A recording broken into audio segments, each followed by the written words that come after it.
West Indies somewhat redeemed themselves by getting a favorable result over India in the 2020 World Cup tournament after their very poor performance against Sri Lanka. West Indies, sent in by India, launched themselves into a highly favorable position from the outset, thanks largely to Chris Gayle playing an inspired knock. His 98 came in only 66 balls, and it took only a brilliant bit of fielding to see his departure when he was going for a second run out. West Indies ending eventually on 169 for 6. The target of 170 at 8.5 runs per over proved very challenging for the Indians, who found the lift-in delivery disconcerting, and they lost wickets regularly.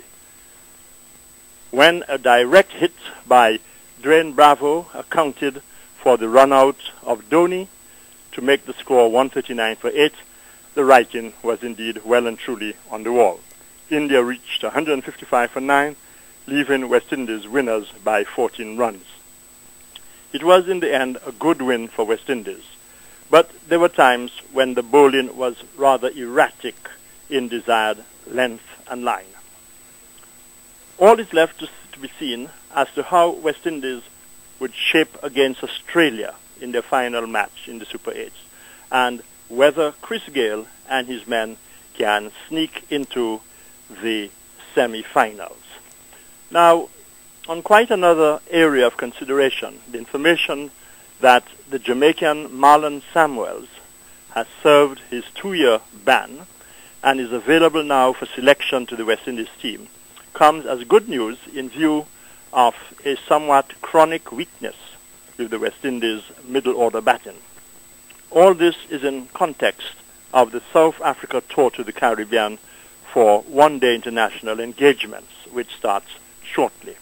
However, much depends on what sort of batting form Samuels reveals and how well he shows himself to have adjusted to indictments of occasional throw-in in respect of his faster delivery while bowling.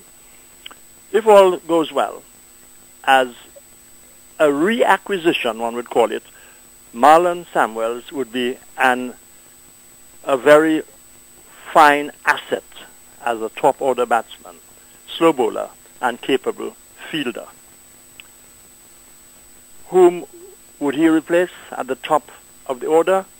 More likely, I think it should be a player like Ramnaresh Sawan on account of Sawan's limited usefulness in the field, or as a bowler, and a somewhat lack of compatibility with the batting requirements of the one-day international game in view of his apparent lack of batting form. Reginald Havis Shillingford for Kairi Sports News.